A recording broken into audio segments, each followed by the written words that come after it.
I know a girl who thinks of ghosts. She'll make you breakfast. She'll make you toast. But she don't use butter. She don't use cheese.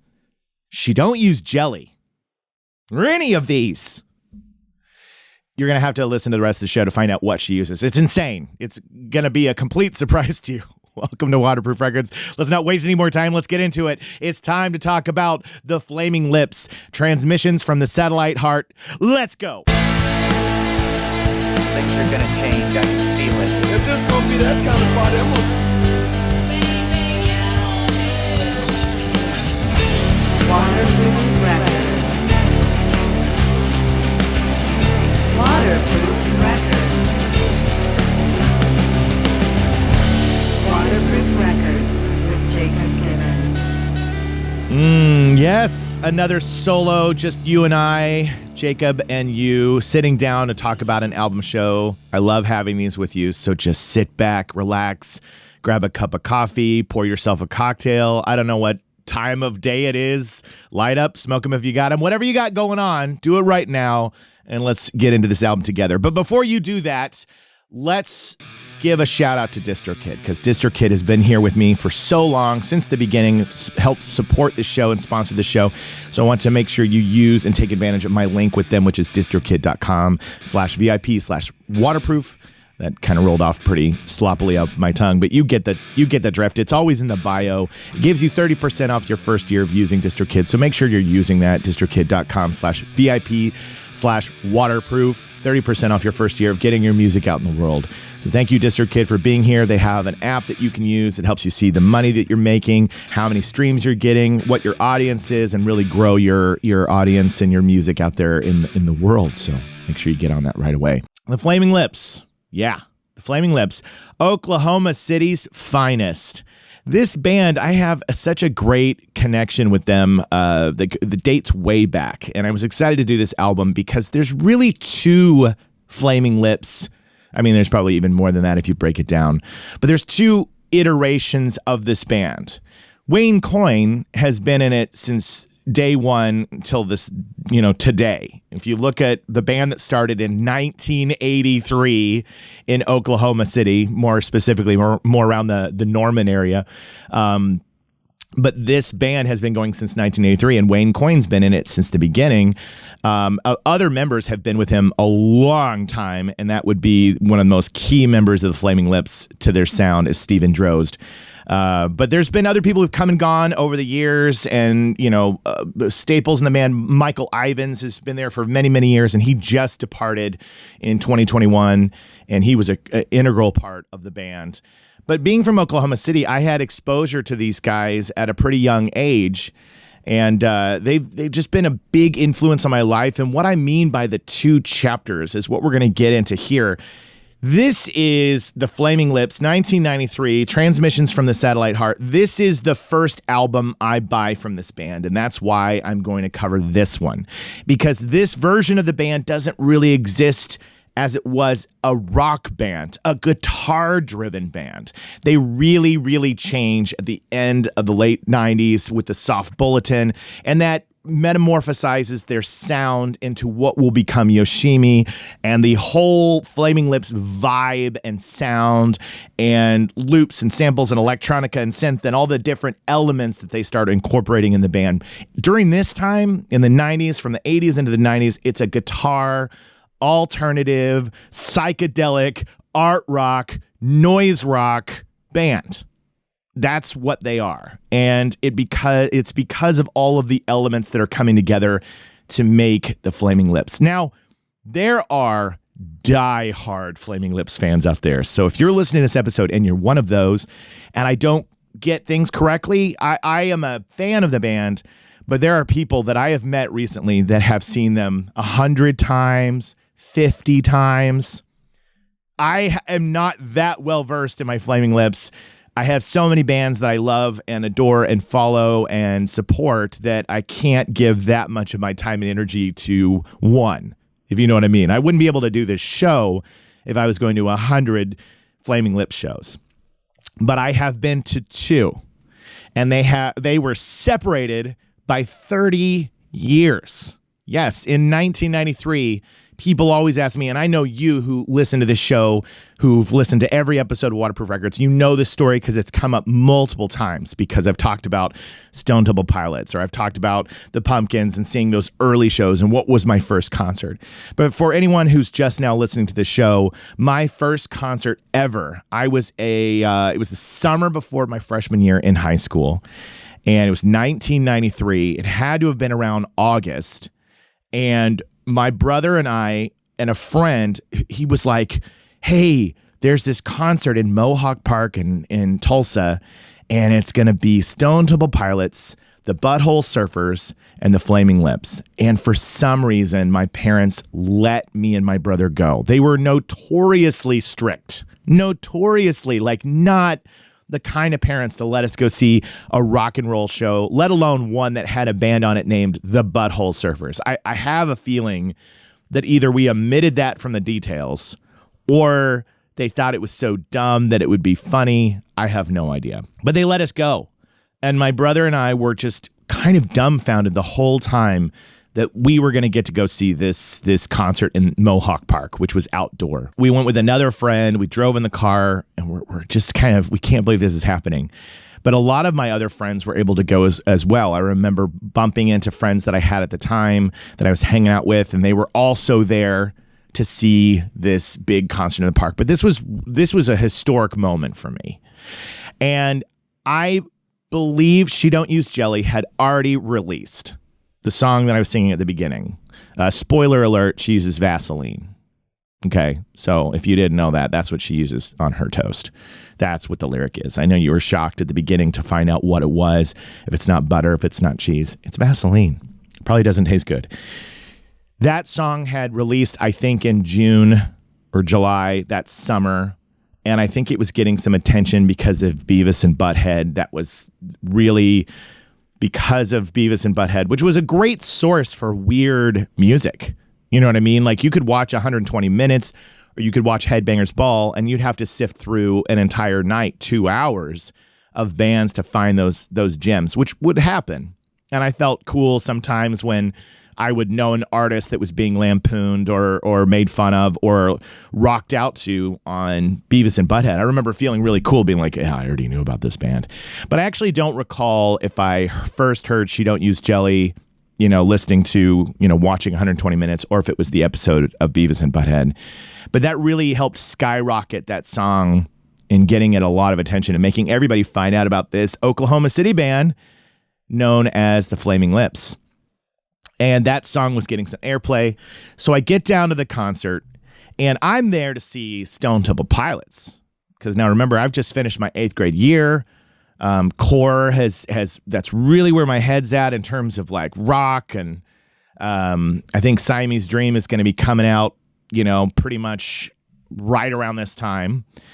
And I think it's this summer. But that's where my head's at. I'm excited to see Stone Temple Pilots Core. And I know Pepper by the Butthole Surfers, but I get to the park and the Flaming Lips take the stage. And honestly, it blew my mind. They blew my mind. The performance, the entertainment value. And that was what the Flaming Lips were known for. They were known for adding this tremendous amount of entertainment to the show, from pyrotechnics to confetti to balloons. And to this day, if you've never gone to see the Flaming Lips now, you have to go. I insist. Because in 1993, I saw him at Mohawk Park play this show, and it was spectacular. And the thing that stuck out to me then was there were these noises and sounds coming from the guitar that to this day, you know how when you have a memory and you don't have it recorded and it tends to grow and blossom into this thing that it's so much larger than it probably really was. But I remember either Wayne or the guitarist Ronald Jones at the time doing something to their guitar, like a hand slamming down on the strings or something like that. And it sounded like a paddle, an ER paddle that is to boost somebody to shock them back to life, whatever those are called, defibrillators. It was like somebody going clear to the guitar and it just going. And I remember over these speakers in Mohawk Park, while the Flaming Lips were playing, this sound like that guitar was being resuscitated. Like it was just like clear, and it just surged through the crowd. It surged through my body. And I don't know how that was being done. It probably was just a cool special effect. It was probably just striking the strings with your hands over them to make this kind of sound. It's probably not even like if I go find a YouTube video and somebody has a camcorder, Mohawk Park, Tulsa, Oklahoma in 1993, it's probably not that impressive. But it was to me then. So I took that memory and it grew like a garden. A sound garden. It grew in my mind. That truly is a sound garden, isn't it? But that was 1993. Saw them. Butthole Surfers took the stage. They were great too. I remember that being a lot of fun. And then Stone Temple Pilots. They were amazing. I have since gotten to know Robert DeLeo, and I told him about being in that show, and he told me the story about how they were literally off the plane, brought over in their limo, and got out of the car and like walked on a stage and started playing because there was delays to the flight and the travel getting there. And they were like, their instruments were there, and they just like walked on and started going. And I remember being blown away by their performance as well. Wyland killing it, the DeLeo brothers, Eric, all of them amazing. And my brother and I drove home that night from the concert playing Core in his car and just like, you know, singing to the top of our lungs for the best night of our lives at that first concert. But I bring up the Flaming Lips in 1993 because in 2023, I got invited to go with a group of Flaming Lips fans. A friend of mine, Campy, he invited me to go to see this show. And he's seen them so many times, and he's a big Flaming Lips fan. And his friends, he has a group of people that are huge Flaming Lips fans. And of course, I've done my best to keep up with the band over the years and listen to the songs. But like I said, it's hard to keep up with a culture and a community of a band when you're invested in so many. And I've taken the time to be invested in a lot of different bands. And so I didn't have my eye on the ball. Did I check out Flaming Lips releases a little bit here and there over the past 20 years? You know, I have behind me, I have the Flaming Lips Greatest Hits Volume 1, which, I mean, don't scoff at me for having a greatest hits record. It was a gift. So I enjoy it. And it says limited edition. Let's take a look at this real quick. Let's look at it together. Limited edition gold vinyl. So on this one has Do You Realize, Yoshimi Battles the Pink Robots, Race for the Prize, Waiting for a Superman, When You Smile, She Don't Use Jelly, Bad Days, The Wand, Silver Trembling Hands, The Castle, and the Yeah, Yeah, Yeah, Yeah song. So I had paid attention to a lot of the songs coming out of this band over the years, but I hadn't followed what they were like live. So I get a chance to go see them at the YouTube Theater in 2023, 30 years later, almost to the day. It was like September or something like that. And when I tell you this band, the energy, the performance, the giant inflatable pink robots, the confetti that shoots down on you, the balloons, the confetti, it's an experience. And it was lovely. It was beautiful. It was the whole crowd. The energy in that room is one of love and acceptance. And any chance that I get to go see the Flaming Lips again, count me in. You know, what an experience. So I highly encourage it. But let's get into Transmissions from the Satellite Heart. And the reason I talked about it being a guitar band, Ronald Jones leaves the Flaming Lips around 1996. He's a huge, integral part of building the sound of this band during this era. But once he's out, the lack of that guitar influence and his unique style really leaves Wayne and Michael and Steven with this like, well, what now? And it allows them to experiment with tape and different sounds and try and explore things that leads them to these beats and things that become the Flaming Lips that we know today. Because when you go see them now, anything from this era, you don't hear a lot of it. You hear She Don't Use Jelly. They play She Don't Use Jelly because I think it's an important song, and they know that. They know that there's a lot of people like me that was our entry points. They play it. But a lot of this other stuff, my favorite early Flaming Lips song is Ginger Ale Afternoon. I love that song, and I doubt they ever play that live. I don't know. Again, diehard Flaming Lips fans out there, maybe you have a performance of Ginger Ale Afternoon. But that's from the album before this, Hit to Death in the Future Head. They talk about heads and brains a lot. I've noticed that in their lyrics. Heads and brains. So during this era of the band, we have, like I said, Wayne Coyne, we have Stephen Drozd, we have Michael Ivins, and we have Ronald Jones. Those are the members. In the early days of the Flaming Lips in 1983, Mark Coyne, Wayne's brother, was the singer of this band. In the early days, I think just on their first album, he sings. But he gets out of Flaming Lips and Wayne takes over, and he's the singer of this band, and he starts doing that kind of strained vocal that he has, where it's that higher pitch tenor strained vocal. And when I tell you the first time I heard it, I had been raised in choir, church. I'd been raised with, my mom listening to opera vocalists and just all sorts of things in the house that I thought perfection was so important when singing. Being a flat note or soaring over something a little wobbly, coming in a little under, over, or having just kind of a carefree nature about singing. I thought that was wrong. So during this time, you would have these vocalists that would come out and challenge these notions of how you're supposed to do something, right? Like, how is it supposed to sound? And in the era that we live in now of Pro Tools and everything's so polished, everything sounds perfect, right? I mean, I'm sure there's indie bands and underground bands that are doing what they want to do and doing garage and DIY and having that raw, it doesn't have to be perfect sound. And I encourage that. Johnny Polonsky and I talked about that when he was on the show before, about how a mistake isn't really a mistake. When making music, you're making an art form. And so having something just exist and be in that sound in that moment is really part of the art. To make it perfect, that's one way to go. Look, I love finely tuned songs. I love songs that people have worked very hard to make sure it sounds amazing, or the vocal has been taken 30 takes to make sure they hit it just right. I love that as well. But the Flaming Lips, this was something that I was being introduced to that I was like, wow, are we allowed to do that?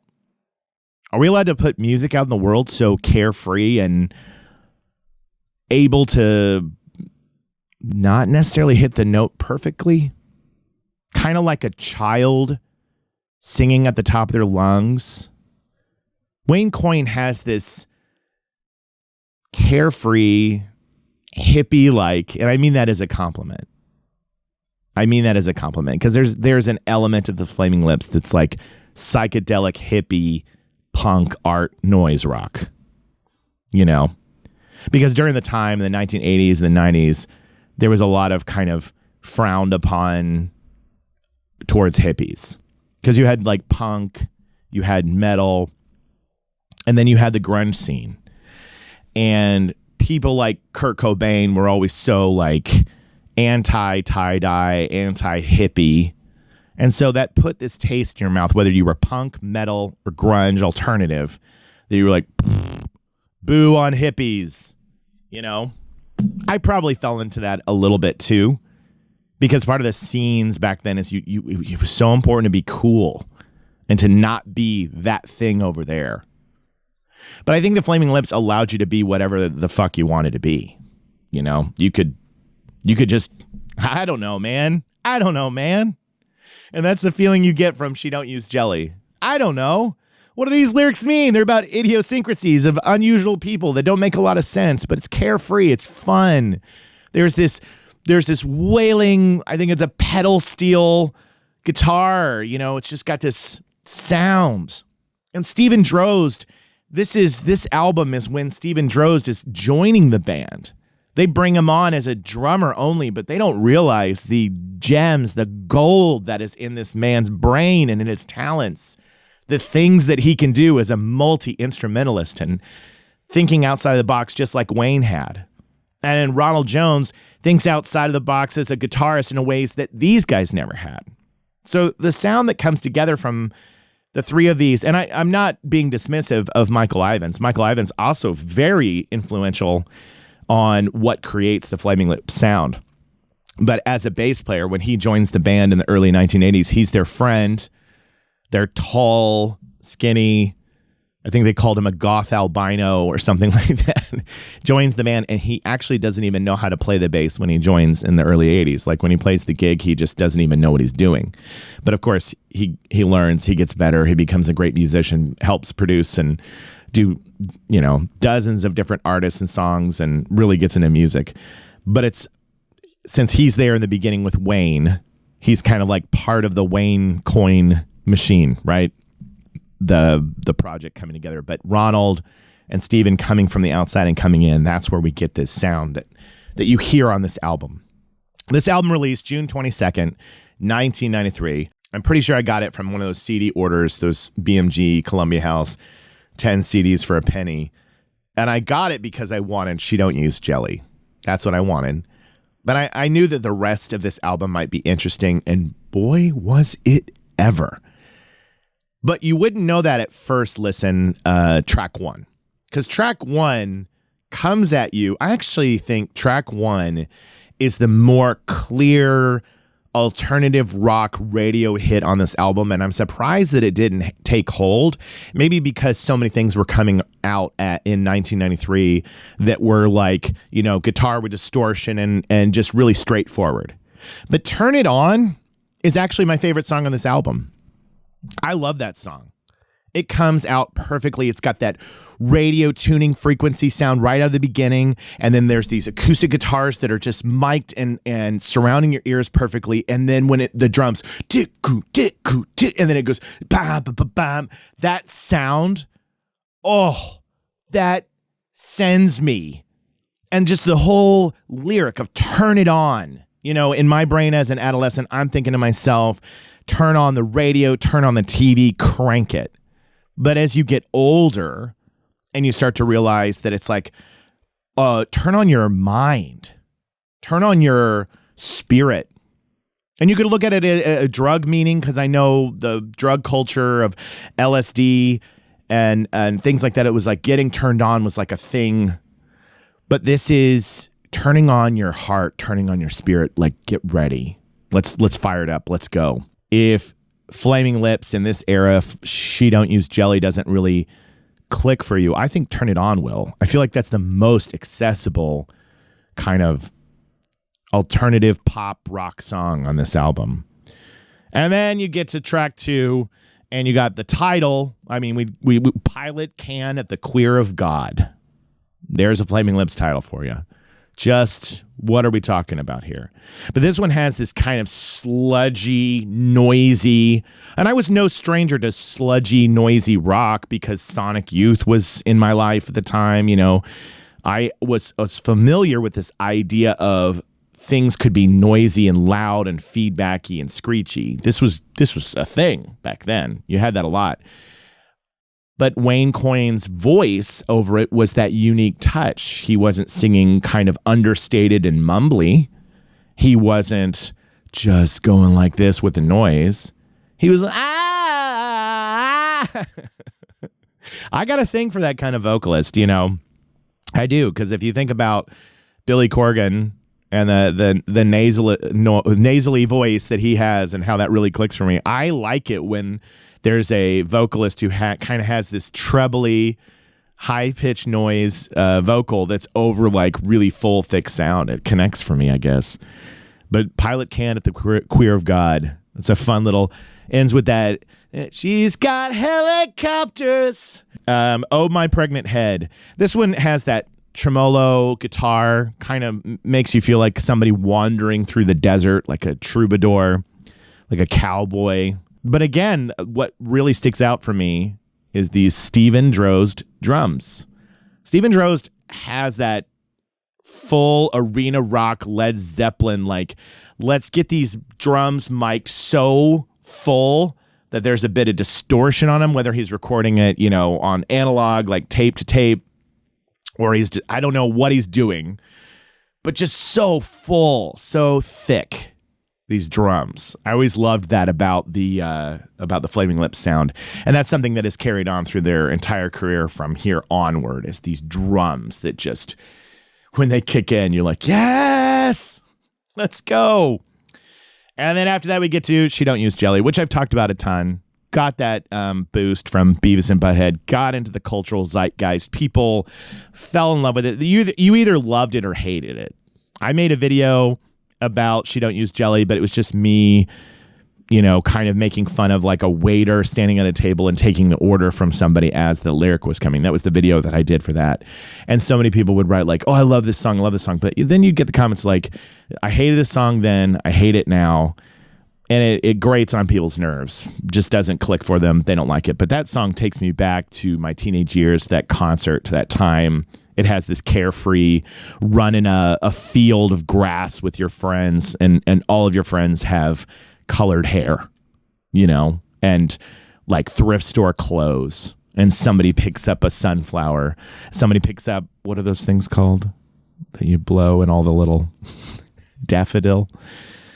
That's where it takes me. Takes me right back there. Somebody next to you for some reason has a guitar that they don't know how to play because it's got like a hole and a sticker on it. That's the visual of She Don't Use Jelly. She Don't Use Jelly got them so popular that they ended up playing that show on like Jon Stewart and talk shows and late night. And they were even on an episode of Beverly Hills 90210. They play on the show. And I think Ian Ziering's character, Steve, was it? He like says they're playing the song and he's like, I don't really like that alternative music, but these guys really rocked the house. And that's that moment where all of us went, oh boy. For you Gen Zs out there, you Gen Alphas, it would happen to us too. Where something that was really cool was co-opted by pop culture, by television, by older people, and they try to insert it into something like Beverly Hills 90210, and we go, oh, thanks for ruining a good thing. It's just groaned at it. But thankfully the Flaming Lips survived that, because even though they had this huge hit that many would say out on the outside, they'd be like, oh, that one hit wonder from the 90s with their She Don't Use Jelly. No, not at all. That just got them a lot of attention from the right people that would end up becoming huge fans and following them through, staying with them through Soft Bulletin and beyond, and really appreciating this band.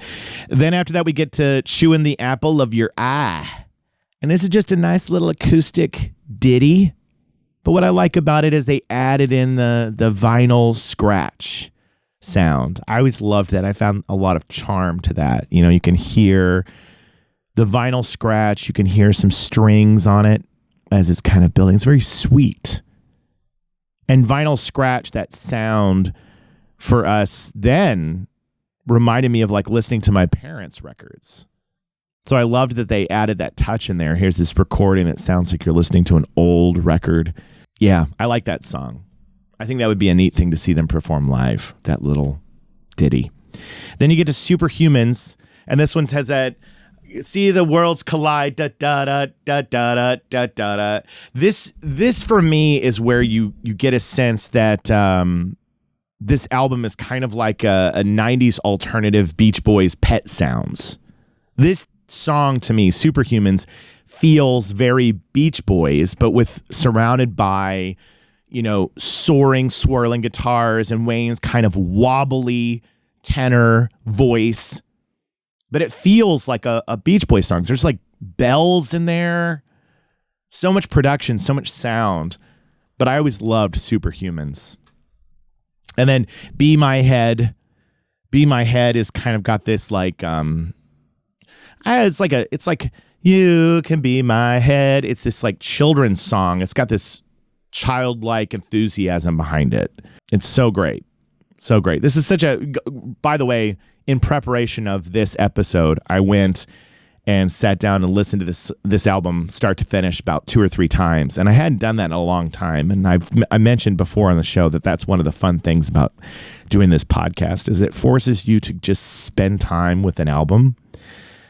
And not that I hadn't heard some of these songs over the years, but hitting play on Turn It On and going all the way down to slow nerve action and doing that 2 times through, it's remarkable the feeling that you get when a song fades out from one and starts the next, like you're listening to a CD again, or you're listening to a tape, or you're back in your room and you've made the decision, I'm going to listen to an album from track 1 to the last track. And that's an art form that I am loving to embrace again, to experience a piece of music from start to finish. And I know you are too, because we live in the era of playlists. We live in the era of, I hear this song by this band, then I move on to this band, or I have a playlist that's built around this energy. I have this playlist that pumps me up. I have this playlist that I listen to when I cry. I have this playlist that I listen to when I'm on a road trip. And it's tons of bands. It's like mixtape heaven out here. We're living in the greatest mixtape era of our lives. We can get music and we can adapt it around the environment. We can make it about the feeling of the day. You can create an entire playlist around just a specific guitar tone. But when you choose to say, no, I'm going to listen to Transmissions from the Satellite Heart, from Turn It On to Slow Nerve Action, then you get that artist's book, their vision, their story, what they went into the studio to complete, what you got at the end. And it does leave you with a very clear emotional connection to that and that alone. And I highly recommend it.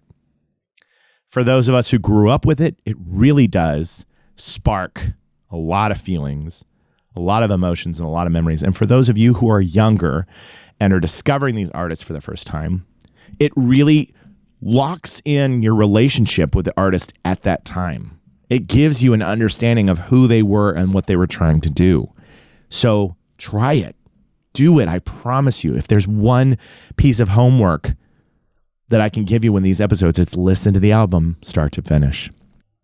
So we get to Moth in the Incubator. And this song's a cool song because it almost has 3 different parts to it. I mean, Flaming Lips songs often do that. But the song itself is great. But there is this sound at the end, the way that the guitar comes in, that is like the Flaming Lips sound that I thought of the 90s. Like this for me is, you go, if I was to hear that playing anywhere in the distance, I would be like, oh, that's the Flaming Lips. And I think you do that with any of their songs, to be honest. But Moth in the Incubator, that last part, and you'll know what I'm talking about. It switches in that last act of the song. And then we get to Plastic Jesus, as it's listed on streamings, star, parentheses, Plastic Jesus. And this is another quiet acoustic ditty.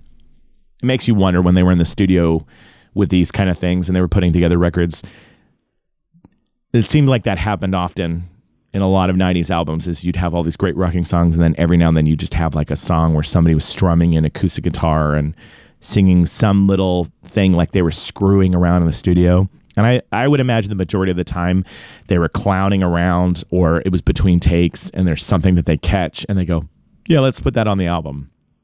Whereas now, I don't know, it's like everything's got to be so perfect and polished, and every song's got to be a hit, or everything's got to have all this production around it. And I love kind of the carefree spirit of just like, I don't know, just pluck around a guitar and sing about Plastic Jesus. But we're approaching the end of the album, and we get to When You're 22. And that one's got this kind of like driving energy behind it.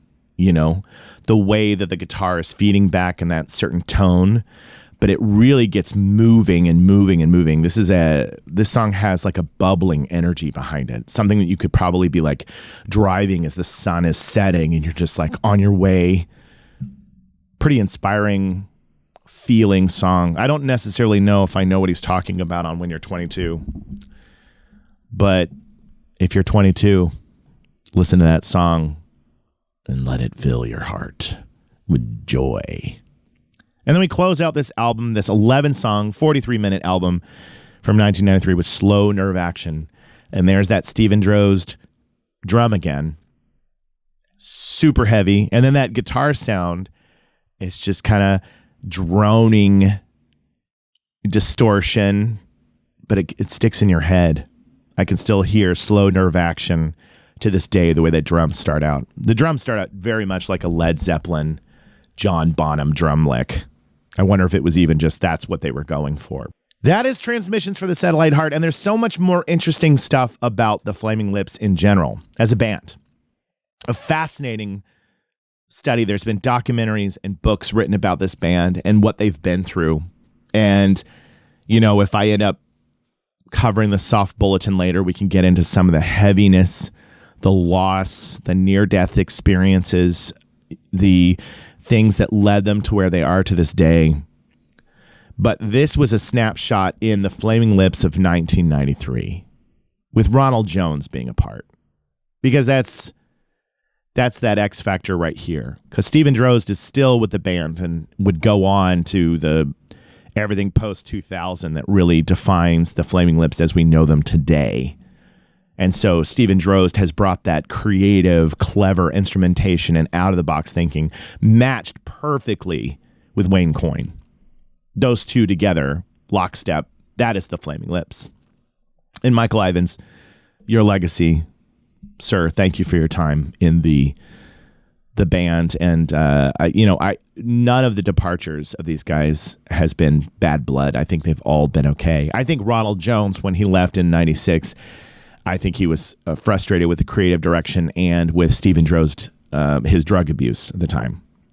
So I think that was frustrating for him, and that caused the split. But I know that since then he has returned to not only be like honored by the band for that important time in their life, but I feel like there's been some live shows where he's gotten up on stage and played with them. I may be wrong on that. I may be wrong. But I thought there doesn't seem to be much bad blood with any of the previous members or people who come in and out of this band.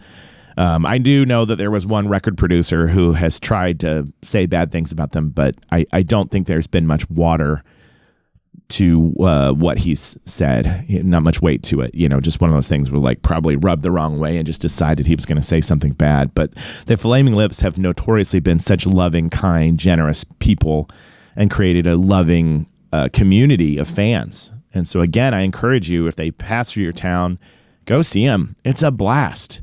Bring a group of friends. Prepare to just feel a sense of joy with the celebration feeling. You feel like you're at a New Year's party.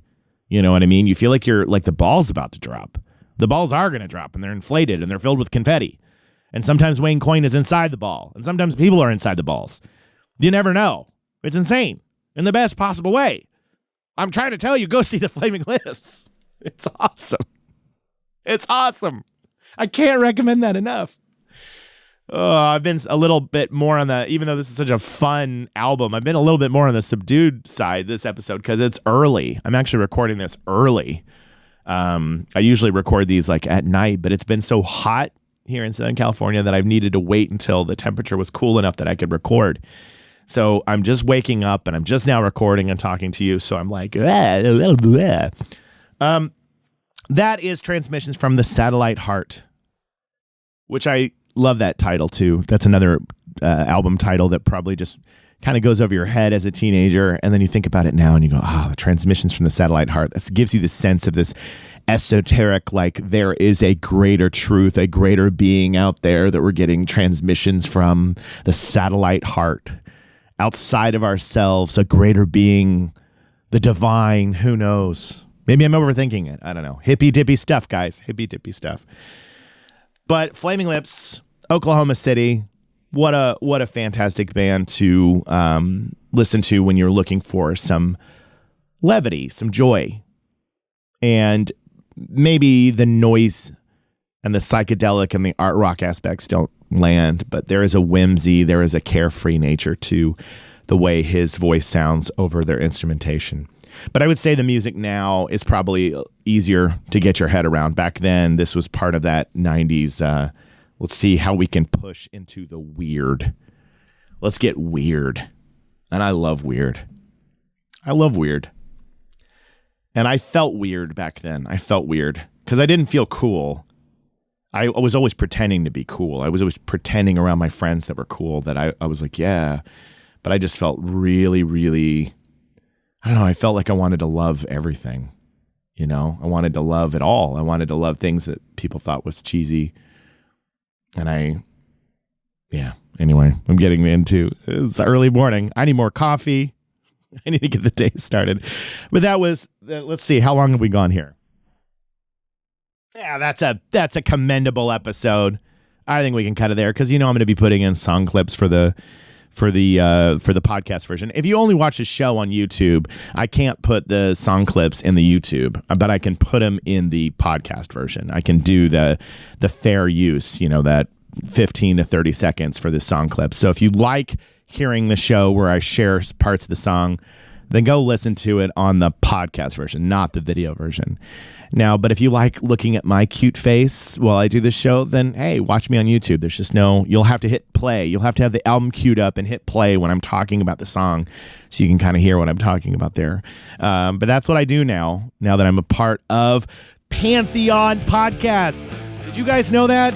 Yeah, you did, because you've been listening for a while now, and there's a couple episodes where I've given them a shout out, but I'm a part of Pantheon Podcasts, which are essentially like the top music podcasts in the world. Pantheon is the supporting network for music podcasts, and I'm in that family, and I feel so cool about it. So if you didn't know, go check out other Pantheon podcasts. They got ones for Metallica and Kiss. That's why I'm even here. Is because those awesome dudes on that Kiss podcast that I was a part of, they recommended me, and then I got a part of the network. So Pantheon Podcast is amazing, and I'm so happy to be a part of this family. And so support them as well. And then also you got to check out that DistroKid link that I gave you, distrokid.com/VIP/waterproof. Get 30% off your first year. But this is it. And I'm wearing my Waterproof Records t-shirt that I sell at my store that was done by a fabulous Mexican artist named Lady Love. This was like a one-off. We just did it as a short, like a limited edition thing, but I've made it available again if you want to get one. It's got my goofy face on it. Look at that. I felt like this shirt was very Flaming Lips, so that's why I chose to wear it. All right. I'm going to let you go. We did it. We talked about Flaming Lips, Transmissions from the Satellite Heart. What an amazing album. What an amazing band. And a band that I saw 30 years apart, and wow, what a journey they have been on. So that's been Waterproof Records with Jacob Givens. I've been your fearless host that has some fears, but will still say fearless. And we'll see you next time. Bye. Things are gonna change. I can feel it. If this gonna be that kind of party, I'm gonna Waterproof Records. Waterproof Records.